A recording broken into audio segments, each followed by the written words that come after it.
Hello and welcome back. I've printed out and stuck together the bits that I did this morning. So we've got the west wall, north wall and the buttress.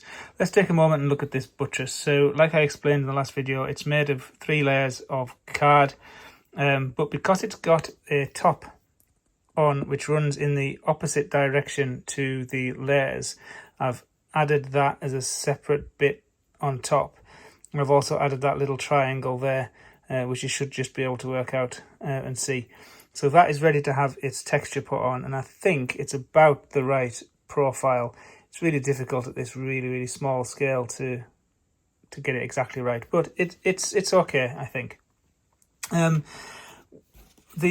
Because these bits go together at right angles, but we've got the 45-degree buttress in the middle, I've had to cut an angled edge on these parts.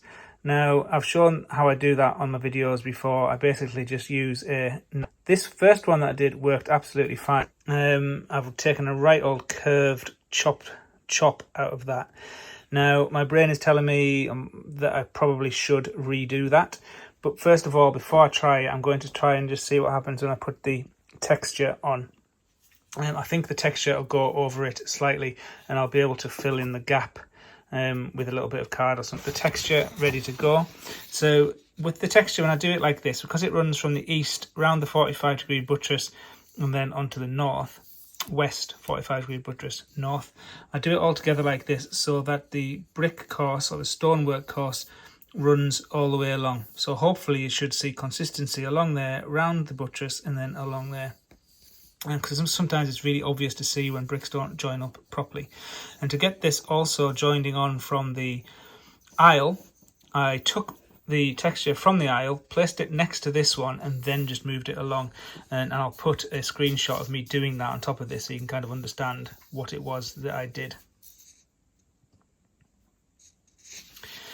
I've also printed out this. This is essentially just a map onto which I can glue everything when the time comes. So essentially this will go there, the buttress will go at its 45-degree point there, and then the north wall will go there. So let's get the texture on this and the buttress.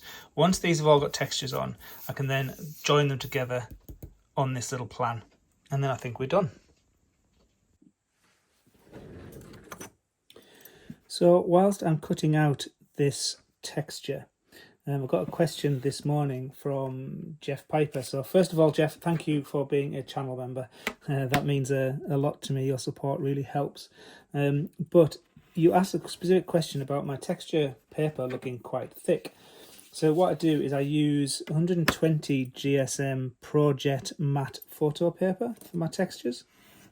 And I also had another question last night from someone, and I'm sorry I've forgotten your name, but that person was saying that they were surprised I don't print my texture onto sticky label.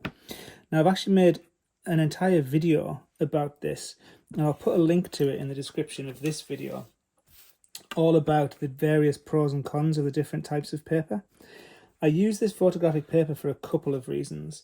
It gives much crisper printing than copier paper or label paper does, and if you watch that video you'll see some comparisons. But also it's thin enough to be able to fold nicely. It's high quality enough to have good prints on it, and it takes varnish really well.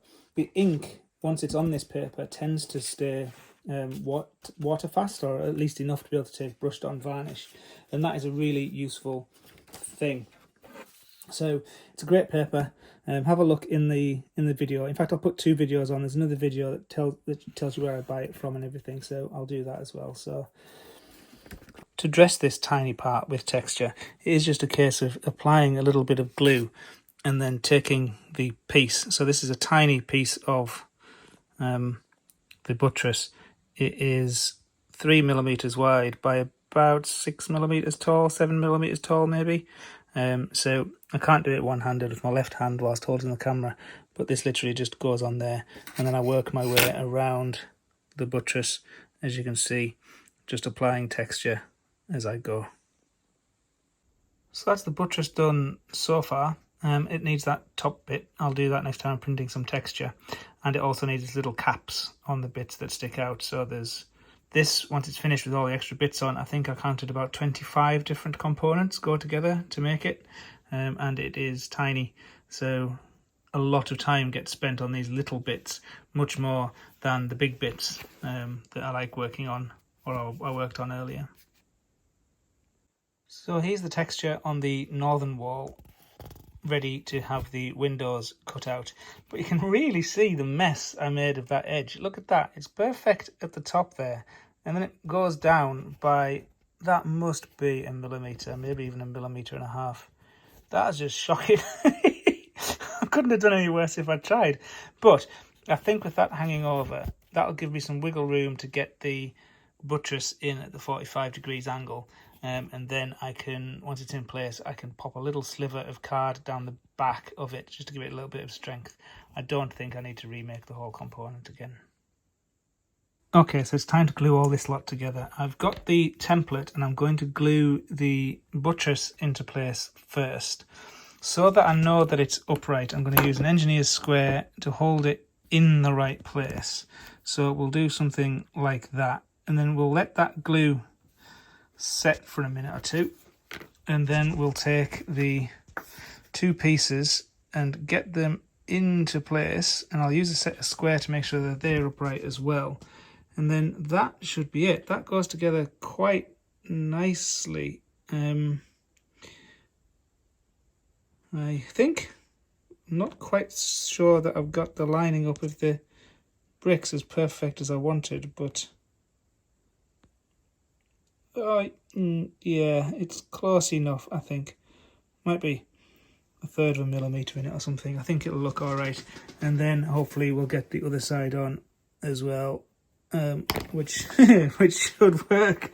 Let's give it a go and see how we get on. Look at that, it worked. We have a right angled join with a 45-degree buttress sticking out of it. I'm absolutely over the moon with that. Look how well those join up. I didn't have to recut the card, that is just the texture joining up. I have added a bit of paper just to hold it in place there because there wasn't much surface for the glue to go against, and I've done the same around the back. I think it's fine. I've put a bit of ribbing there as well, as long as no one pokes it right in that middle, right in that join there. Otherwise it might fold in, but I don't think that'll happen. I see it feels pretty sturdy to me. I don't think it's pokeable. Really pleased with that. The proof, however, will be whether it attaches to the cathedral properly. So let's give it a go, and I think that'll do for today. What do you think, dogs? Is it going to work? Let's see. Here we go. Oh, yes! Look at that.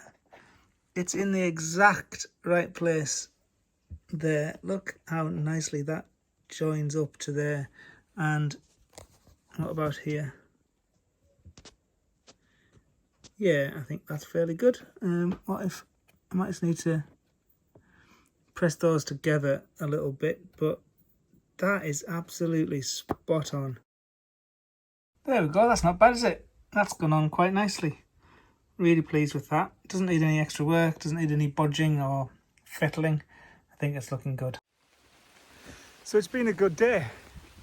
I think at the end of every modelling day, it's always good to get a bit of a fresh air, stretch the legs. And today, I'm making the most of the beautiful Yorkshire weather. I've been thinking, I think tomorrow, the best thing to do is to get the porch on the side of the aisle.